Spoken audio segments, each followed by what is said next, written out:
What going on, everybody? Dude Mitchell here. Voice of Autism, episode 117. Mm-hmm. Yep. And yeah, I'm back on normal way that I use my live stream. No reason why, because I'm not doing a long live stream tonight. But I'm only going to be using that software for special occasions because it is a little bit of a hassle to get set up. So yeah. I'm only going to be using it for special occasions. So, yeah, I'm feeling a little hot right now. But if you guys went into my video vlog last night, yes, the week was a little bit rough for me, but pretty good. Like, I had to cancel the trip to California. I had to cancel it for right now. I'm going to be seeing around the 31st, so I'm still thinking about going, but me and my fiance hit a little rough pass right now with both our parents, and it because of overprotecting. But yeah, and that's being understandable when you have overprotected parents when you're autistic. So yeah, I'll be honest. There are people who think I'm violent, but I'm not. I'm actually a softie. With for some people, that make a target for bullying and being attacked. So yeah, I will be honest. I am a softie. But work was great this week. I got my first paycheck. I think it was more money I got from working ever because when I did at Red Top, I did not get that much money at all. But when I worked there, that was a lot more than I ever thought I would get. Literally, first paycheck was pretty good in a way. But yeah, but I'm going through a rough patch. Me and my fiance are still doing good. Into that we're going through a rough patch with our parents. That reason why, but yeah. But everything is doing okay. So yeah. Not odd. But yeah. Still feeling a little hot in here. Let me check. Oh, my friend doing her video blog. But yeah. Hmm. 1 minute, guys. That's crazy, but it's a crazy thing for people who don't think about it, if you know what I mean. I'm looking at some photos and articles real quick, but yeah, there won't be a long live stream, so yeah, everything is slowing down for people who don't realize. But yeah. I am taking a little bit of a break. If you guys know what I mean.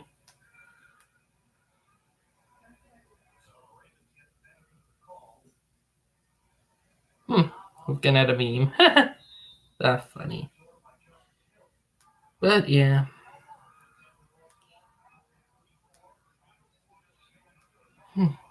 I find the meme funny if you did think about it. If you guys know what I mean, I am a meme person when it comes to meme. That's funny. But yeah. Now we get to the articles. But everything is a little rough right now for me. We all go through some rough sometimes. even when it comes to with people we love. I'll be honest, for people who think I'm violent, I'm not a violent person. But I am a softie, meaning I do become a target for violent people. So people who are violent will target me just because I am a softie. Literally. And my fiance, she never heard about it, but it's an actual thing. Like, people like that do come target. But I am somebody who will speak how they feel, like their voice. So I am somebody who will voice my opinion, but I'm not like. But it's crazy.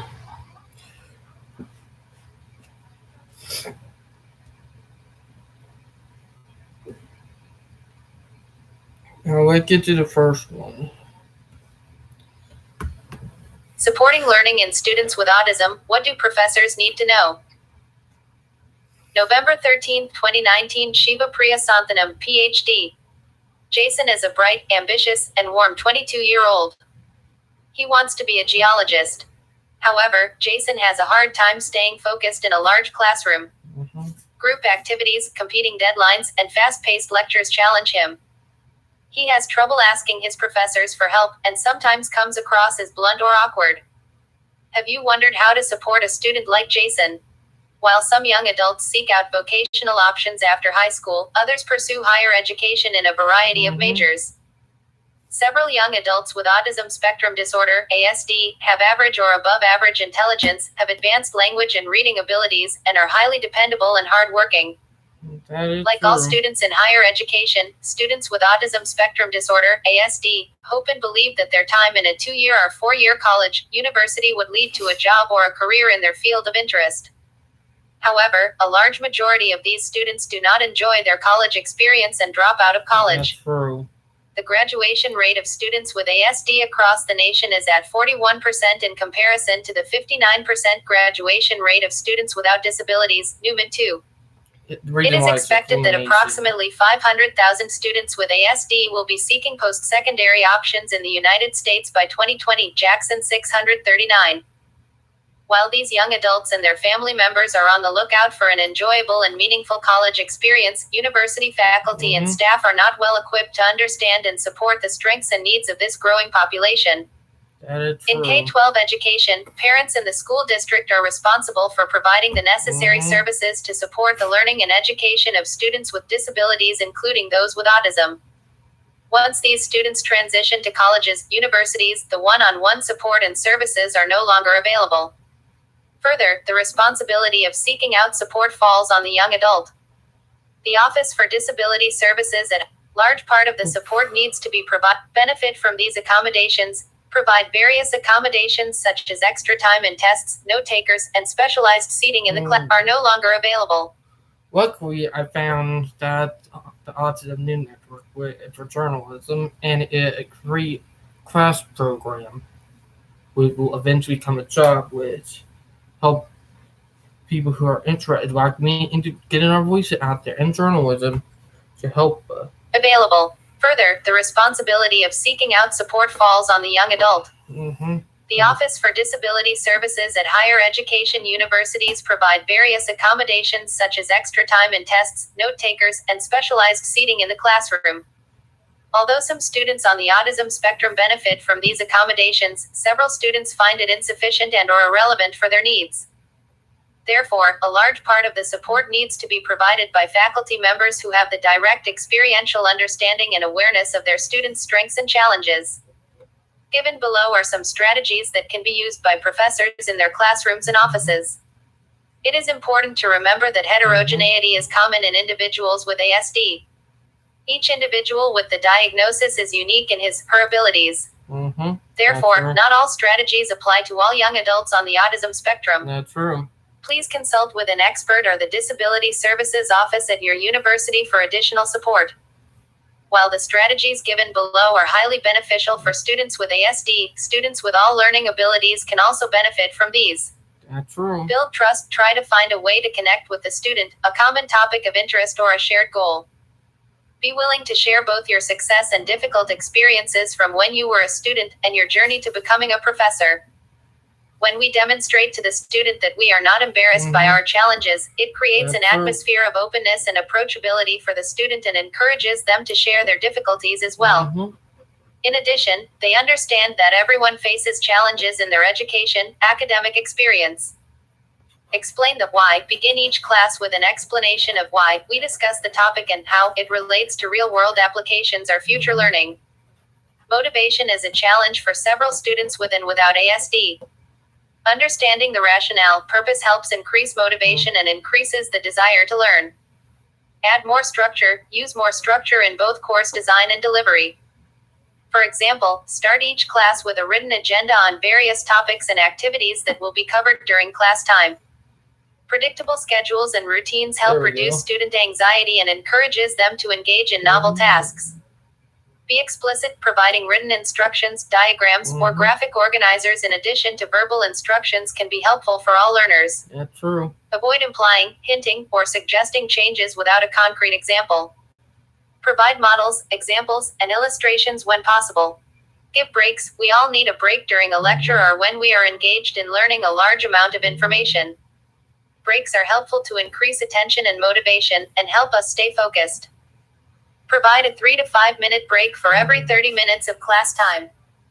Allow multiple ways to respond and engage. Encourage students to respond by speaking, typing, illustrating, using note cards, or other nonverbal methods. These alternative response formats encourage students to engage more in the classroom and do so with more confidence. Allow sufficient response time. We process information differently and differ in the amount of time we need to respond to both familiar and novel content. The 15-second thumb rule is ideal for responding to questions or initiating an activity. Allowing sufficient response time helps reduce anxiety and encourages students to talk more in class. Practice relaxation. Many young adults with autism experience anxiety. By practicing relaxation techniques such as breathing exercises, physical activity, or humor in class, we help reduce students' anxiety. That is true. Practicing relaxation in class can also serve as a proactive way to prevent any anxiety attacks or disruptions before they occur. Do not take remarks personally. Many young adults with ASD tend to use language that can be perceived as direct, abrupt, or even rude by their communication partners. Although they don't intend to be impolite, several young adults are often misunderstood. Although it can be difficult at times, try not to take such comments, remarks personally. Modeling socially appropriate language and setting clear expectations on classroom communication can be excellent strategies in these situations. Build and practice inclusivity in the classroom. Remind all students that everyone has different learning abilities and that differences need to be celebrated.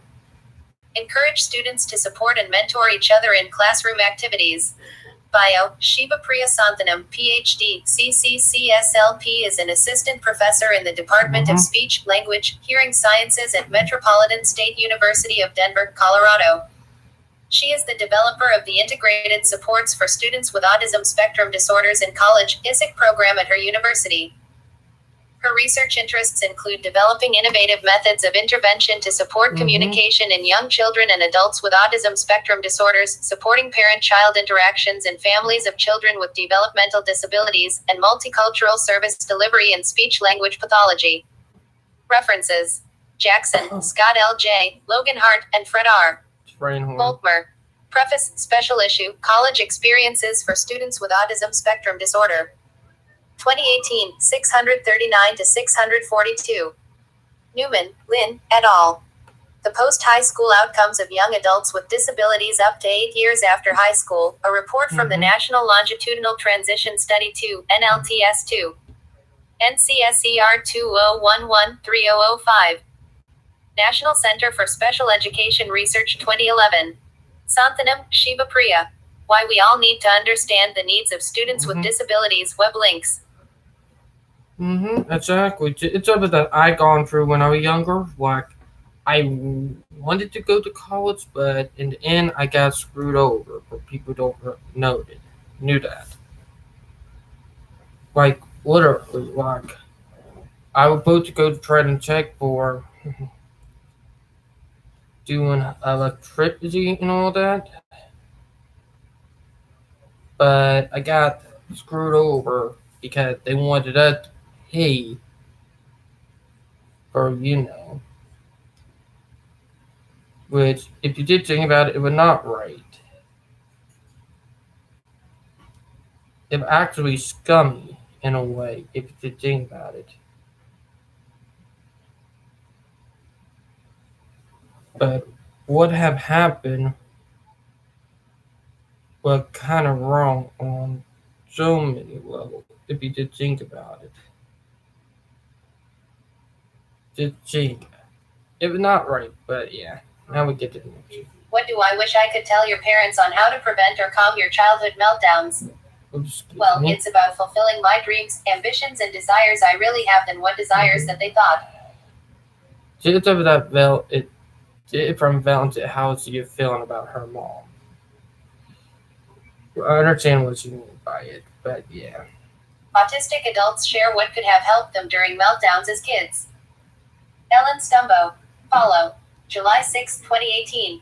1,217,116 life-changing conversations on the mighty so far. Sign up to join in. Because I have 2 children with disabilities, several of my friends either have disabilities or have children with disabilities too. Mm-hmm. While there is no replacing the connections I have with other parents, I found myself relying more and more on the advice of my disabled friends. For example, my middle child has cerebral palsy, and it is my friends with cerebral palsy I go to for advice when it comes to helping my daughter and talking about disability-related issues. I also have a good friend on the autism spectrum, and he has been my go-to resource for anything autism-related. I believe their experiences, and being actually disabled, make them the experts. Mm-hmm. That's true. I have much to learn. For people who don't know, autism speaks don't have that memo. My daughter and talking about disability-related issues. I also have a good friend on the autism spectrum, and he has been my go-to resource for anything autism-related. I believe their experiences, and being actually Okay, for some people who don't know, autism speak don't do that type of method. They're narcissistic and they didn't want to get rid of that. Disabled, make them the experts. I have much to learn from them, and when I listen to their advice, I become a better parent to my kids. Recently, I listened to a conversation regarding autistic kids and meltdowns. Parents were discussing the best way to help their kids. My question was, have any of you asked an autistic person what helped them as kids and what helps them now?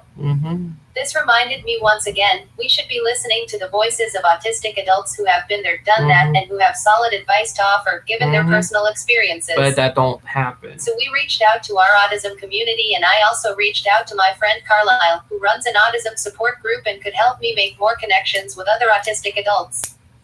We asked the question, autistic adults, what advice would you give to parents when it comes to meltdowns? What was helpful for you? What did you need? These were their responses. 1. Please don't set your child up for failure and then punish their resulting behavior. Like putting them in a situation where they won't be comfortable and expecting them to act normal. They're trying to communicate with you. Anger, discomfort, frustration, pain, there's something going on with your kid that warrants attention and aid, not punishment. There is some combination of events that triggered such a reaction in your child, and they need help to process their emotions and the physical response those entail, along with the external sensory stimuli. Help them to a cool, dark, quiet space, or otherwise limit sensory input as much as possible with headphones, dark glasses, etc. Make sure they're safe and not a danger to themselves or others, and let them process. When they're ready, talk to them about what happened in a calm and rational way, and work together to try to come up with creative solutions to hopefully prevent or reduce the impact the next time a similar situation occurs. And let them stim. It's a useful coping mechanism for us. Vanessa B. 2. Try to see what happened before the meltdown. Which situations are too much? What come before the meltdown? What brings the meltdown? That's the best, so you learn to help before and prevent before, and then train for these situations. Not prevent forever, but practice is necessary. When a meltdown happens, be calm, act normal, make no big thing, no, oh my good, or so, only let it happen, try to be calm, bring the person out of the situation, if possible, in a calm room or calm edge. Some like a blanket or something to cover their head and or body. If you are in a situation where there is no calm place, stand in front of them, make a wall with your body, and let the meltdown happen. Stay calm and act normal, so the person in meltdown knows you are trustworthy, so the brain of the autistic person can calm down. Martina M. 3. Leave a situation before meltdown mode hits. One thing I do when I feel like I'm about to melt down is leave the area to a calmer one. Ashley W. 4. With me at least there is a difference with an overstimulation episode and a meltdown. The first one is more unpredictable and is based on how well I can keep my focus on one thing. The other is when I'm mad and more predictable as far as when it will happen. Both look basically the same on the outside but are very different. Zachary D. 5. Don't tell them they have to become more tolerant or that they are ruining things, as it's completely uncontrollable and very much like me telling you to stop hearing or to stop feeling extreme pain when your hand is pressed against a burning radiator. It's not something they can do anything about, and chances are they already feel awful or embarrassed about it already. If they need to get away from a trigger or have some space, please let them, as it may be the only way to make things borderline tolerable. Suppressing it will end up with a bigger explosion later, and trust me, that isn't good. Listen to them and let them avoid triggers. Think of people as plants. If a plant isn't growing as much as we would like, we don't shout at it to change, we change their environment and attend to their physiological needs so they have the opportunity to grow. Autistic people are no different. Ruby W. 6. Keep sticky notes in your purse to cover the automatic flush sensors. This can keep meltdowns from happening because keeping the toilet from flushing while they are on it is a superpower. KCH. 7. A lot of my meltdowns are due to my seeing my autism in a bad light. Ask if they want to do ASD studies. When I started with that, I felt good about my autism instead of bad. Zachary D. 8. Talking and disciplining through a meltdown isn't helpful. That's true. My mom didn't know I was autistic and would spank and try to discipline me through it to stop said meltdown. It just made everything escalate and last for hours. A meltdown is not a tantrum. It's not something we can control. What's helpful is just sitting quietly and waiting for us to work through it. No talking. Make sure we are safe, but allow us to work through it. You cannot force us out of a meltdown. It only makes it hurt more. I think something that neurotypicals don't understand is that meltdowns hurt, physically and emotionally. When it is over and we have had time to process through it, then is the time to try to talk through what happened and how we can work to avoid the next one, give our bodies what we need before it escalates. A quiet place and a weighted blanket are my go-tos as an adult. Because I know what to look for to prevent an actual full-out meltdown now, I don't really have them anymore. I more have shutdowns and burnouts instead. This is just my personal experience. Everyone is different. But this is what I would have needed as a kid and still need as an adult. ABC. 9. Give someone a break and let them process. Find a place that is not stimulating, as overstimulation can cause it space and time to process with a walk as helpful as is keeping it in perspective. Haven't had one this year but had a few a year until shortly before I turned 34, and I am considered stage 1, so it does happen regardless of age. It is just how to deal with it. I had daily and sometimes hourly meltdowns as a preteen, but I don't remember much of those times other than I was aggressive in how I dealt with it and am now able to do what works best quickly. Ian B. 10. Understanding and empathy. If possible, ask your child or adult in a calm tone what they do, don't need during a meltdown. That's true. Everyone is different, but all meltdowns are stressful, exhausting, and can feel terrifying, plus be mentally and physically painful. My own kids are verbally limited, but I've learned, and they've shown me over time and through trial and error, what helps. My son likes space and time away from others and needs to physically vent out during a meltdown. My daughter likes to be alone in a dark space but often uses videos on her iPad to refocus. During a bad or long meltdown, she often needs firm hugs, pressure stims, and soft words reminding her she's safe. It's okay to cry or scream, and we are there when she's ready for us. More than anything, for myself and my kids, we need to not be punished, minimized, or treated in a condescending or patronizing manner as a result of a meltdown.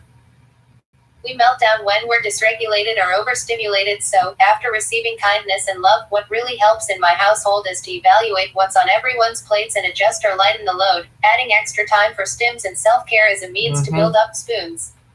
Shannon J. 11. I've always found it helpful to plan ahead for the things you can control and make efforts to keep anxiety to a minimum. I have a habit of fighting through my social anxiety, but I try to pick what situations are worth the fight. I also work out strategies ahead of time, like knowing how and where I can escape to a quiet place and knowing who I can grab for support. These things are important. As a kid, it would have been immensely helpful if family get-togethers, for example, had a designated quiet room I could hide in. Carlisle K. But yeah, you don't get that much, and Autism Speak don't like parents like that.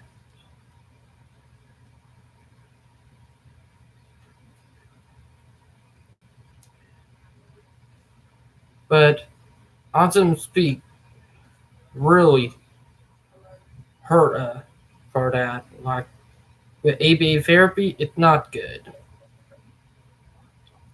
It's exactly child abuse for people don't realize. But yeah, it's something I know about for a long time.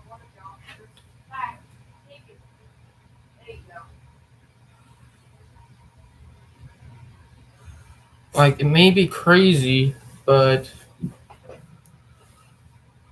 if you just think about it, it would be much easier if you just stop doing it to kids. Like literally, it may be crazy, but just think about it. It's something that people don't understand.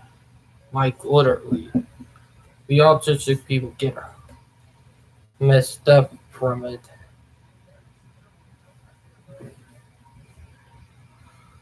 Like it may be crazy, but it's something we deal with on a daily basis. Like it happens,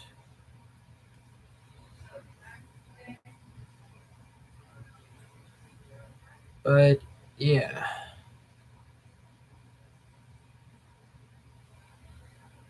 like it's something that happened a lot. But yeah, in a way.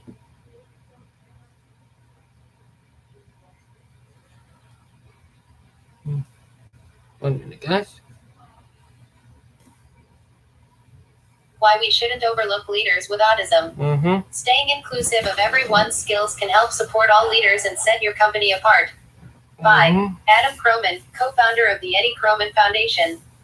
Steve Jobs, Nikola Tesla, and Andy Warhol. These visionaries not only revolutionized their areas of expertise, but today they remain some of the most influential minds in the world. While creativity, innovation, and success unites these icons, they also share another distinct commonality. All of them lie on the autism spectrum. Mm-hmm. That would pardon me, computer, be right back.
Okay, guys, I'm back.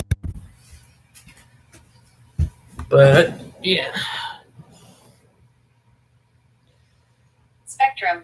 For some, this might come as a surprise as autism is often characterized by learning disabilities, impaired social functions, and other behavioral issues. These symptoms certainly pose challenges, but autism shouldn't be generalized.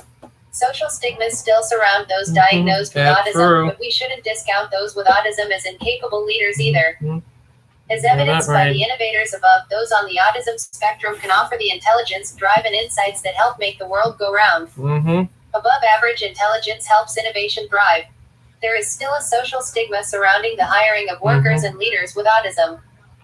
The UN estimates that nearly 80% of those with autism aren't hired in today's global workforce. Yet, when they are underutilized in the workforce, it causes a great disadvantage for everyone involved. Over half of those diagnosed with autism have above average intelligence, and it's that high IQ that helps leaders on the autism spectrum think creatively and solve problems in ways that others may not have recognized. New research actually indicates that there are 3 distinct thought patterns in people with autism. Some are visual learners who have difficulty with more logic-based learning. The second type of learners are verbal specialists who are good at talking and writing, but have less developed visual skills. The third are pattern thinkers, like Daniel Tammet, who succeed at math and music, but have a more difficult time reading or writing. Yet just because these different thought patterns present hardships doesn't mean we should undermine the leaders that have them. Workplaces can instead incorporate better ways to support leaders with autism so that they can be a crucial part of any business or industry. To support them, businesses may consider better project management solutions and automated lesson plans for those who have difficulty reading or writing.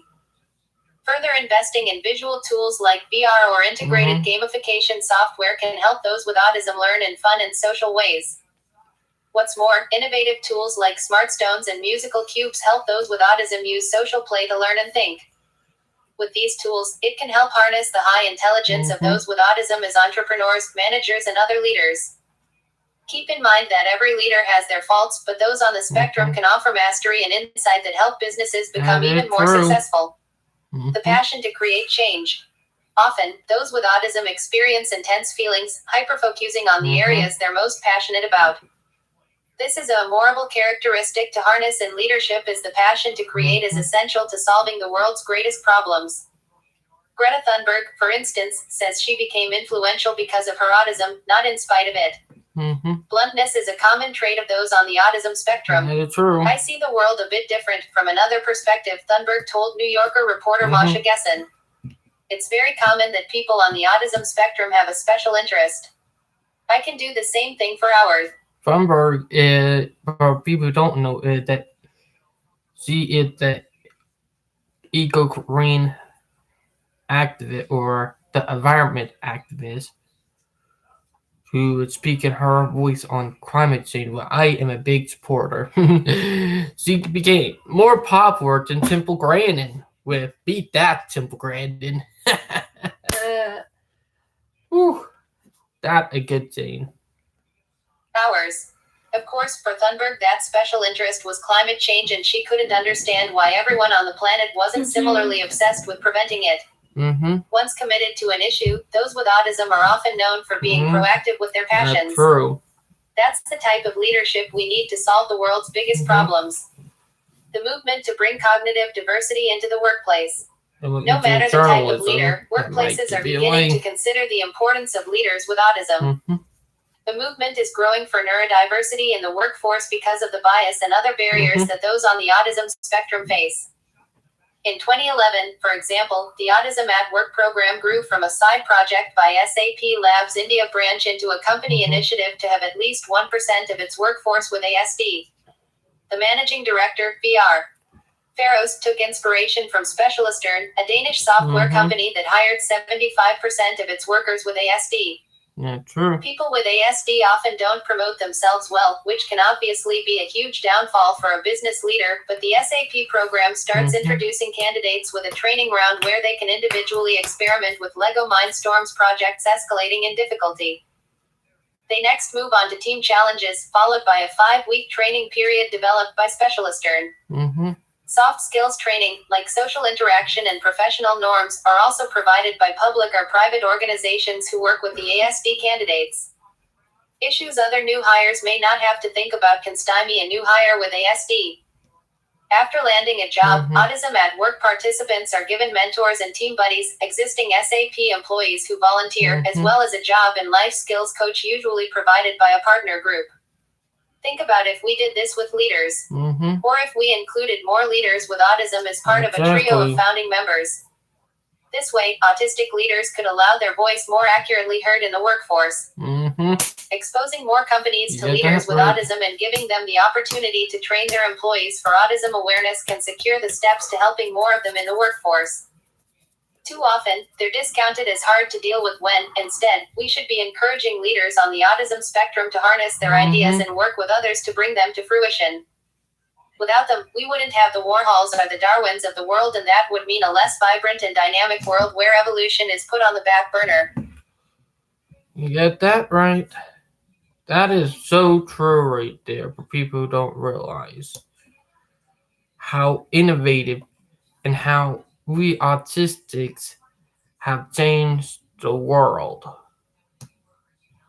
Like, literally.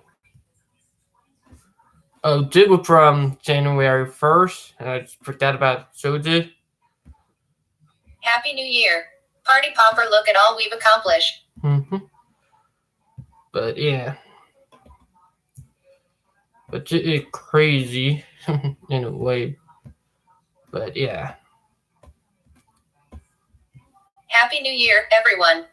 I wrote this article to celebrate the achievements of the autistic community, to reflect on the past history of the neurodiversity movement, and to explain some goals and aspirations for the future of autism appreciation. The autistic community today is breaking down barriers so the autistic children of tomorrow will not only be better accepted, but appreciated as well, and won't have to face the same fears and stigma that existed in decades past. Cheers to a new decade of autism appreciation. That is true. https://interloop about neurodiversity. WordPress.com, the 31st of December 2019, a new decade of autism appreciation. That right. I'll show you the guys to add it to a minute because I'm starting to get messenger bombed. Literally. So just give me a minute. But yeah. We have accomplished a lot. And except I started, like, since I started live streaming, we've been really getting it on the floor and down on the ground. Like, it's crazy, like, how much we got. Mind-boggling, too.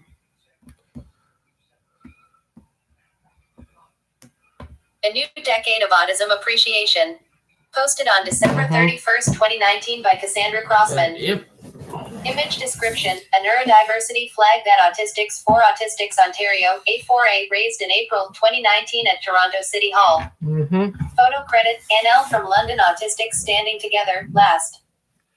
As 2020 approaches, it is almost the start of not only a new year, but a new decade.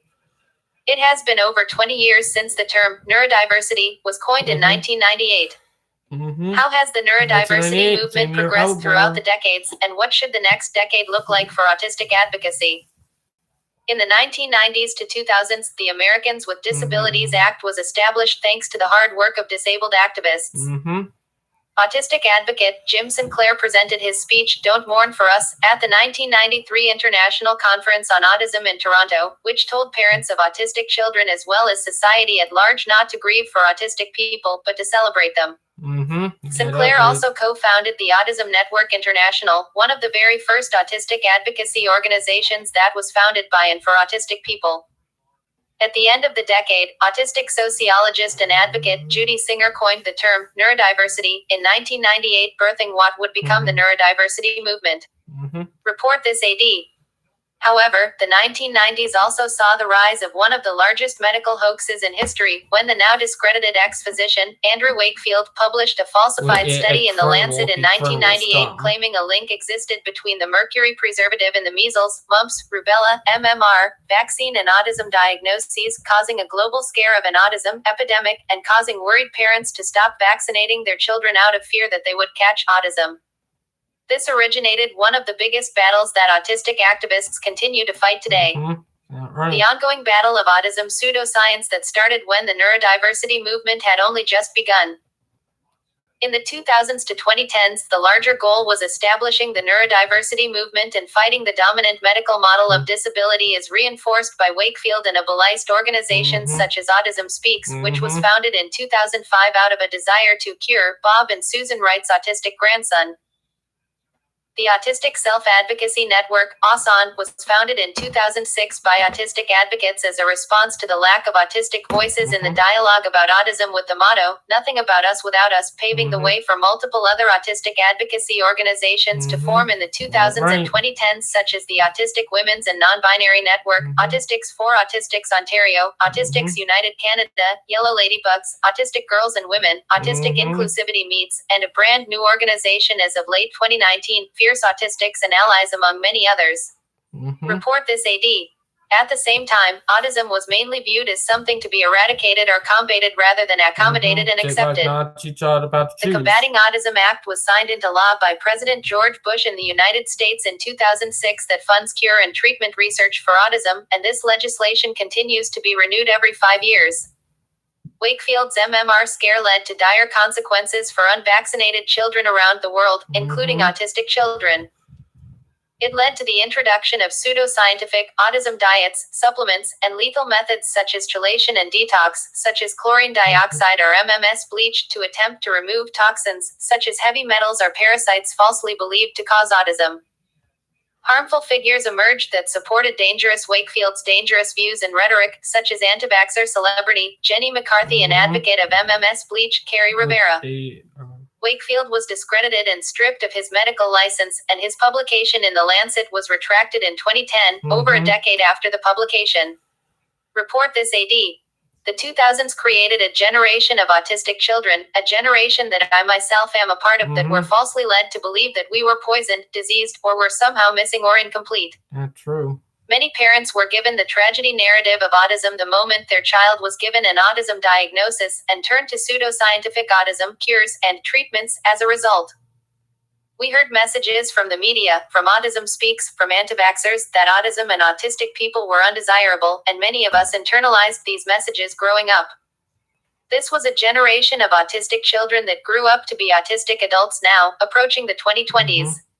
That's true. And the only way to ensure that the next generation of autistic children is not told the same ableist narratives about autism that lead to pseudoscientific cures and treatments and abusive strict compliance therapies being forced on them is to change our culture and our society to promote autism acceptance and appreciation, to combat stigma about autism, and to remind parents and families that, as autistic activist Jim Sinclair said, autism is not something to mourn.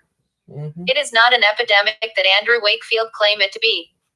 It is not something to grieve over like Autism Speaks says it is in their ableist 100-day kit. Autism is not a tragedy. Report this AD.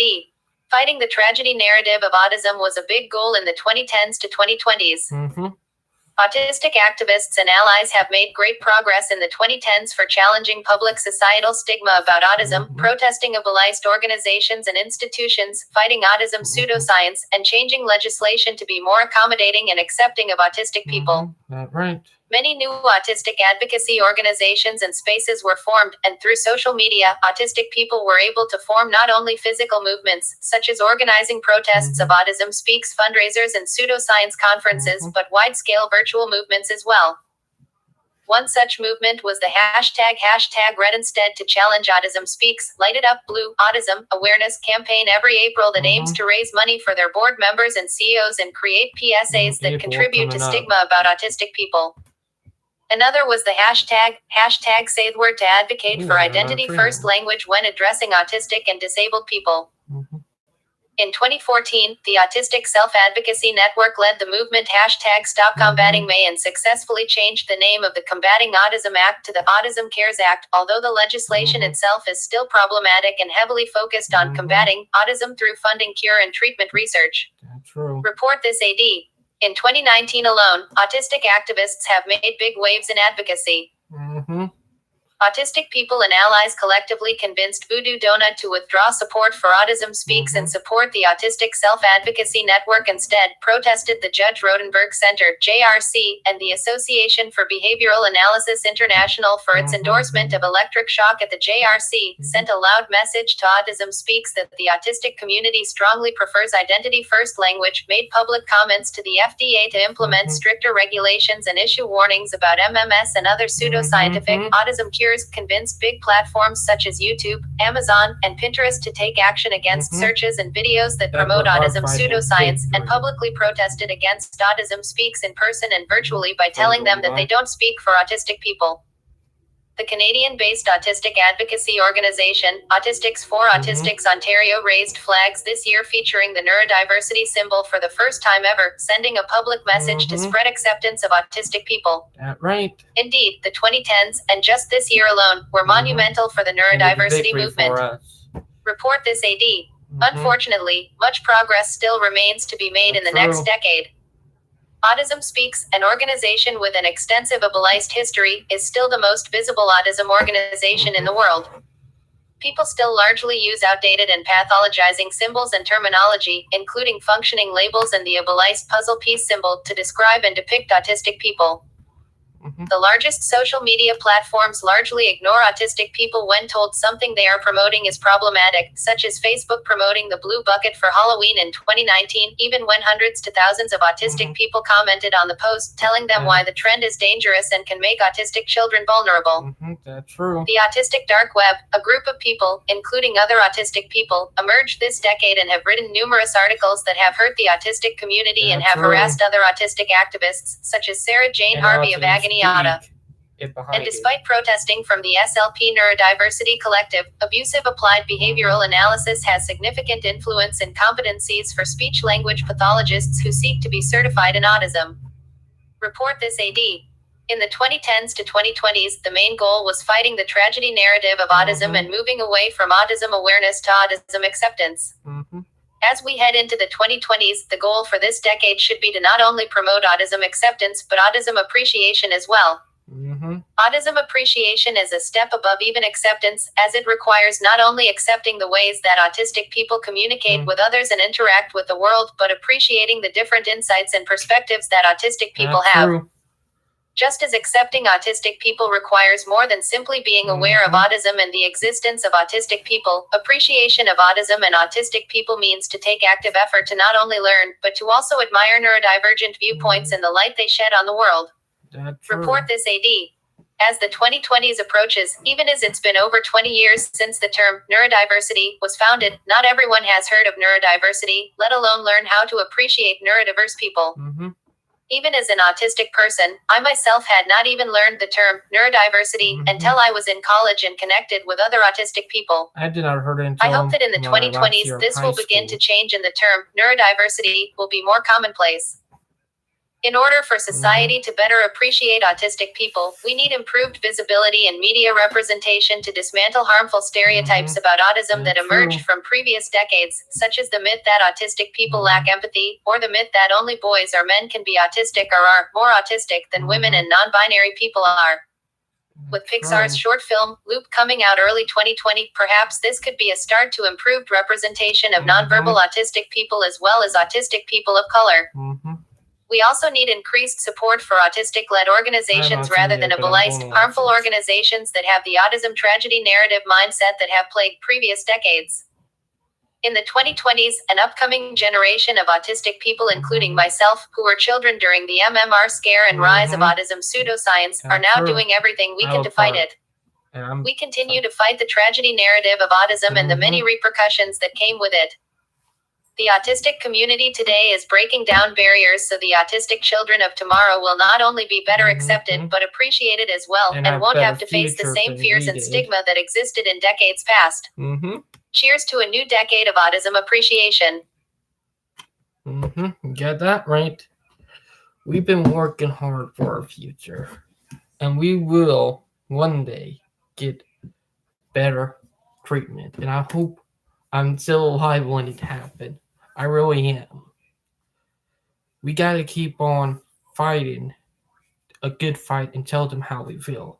But yeah, it really something we gotta work on. Excuse me, I'm from dinner earlier, but yeah, keep it up and we'll get our voice out there. We are the change.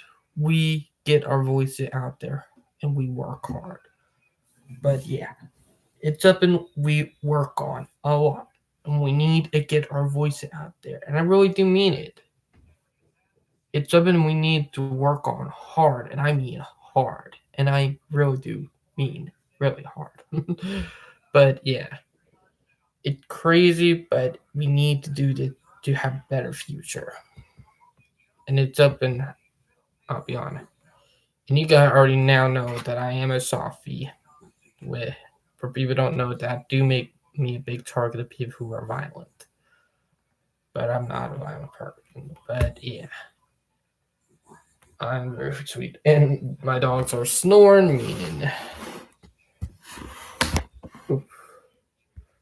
they're buddy Mimi. But I think it's about time for me to call it a day and get ready for bed. Now, I hope you guys enjoyed the live stream. I hope you guys had a great week. I hope you guys are having a great weekend. I hope you guys had a great Saturday and all of the above. And I hope you guys enjoy my content. Like and subscribe. And I hope I enjoy it all. And I'll talk to you guys later. Signing out. Bye, guys.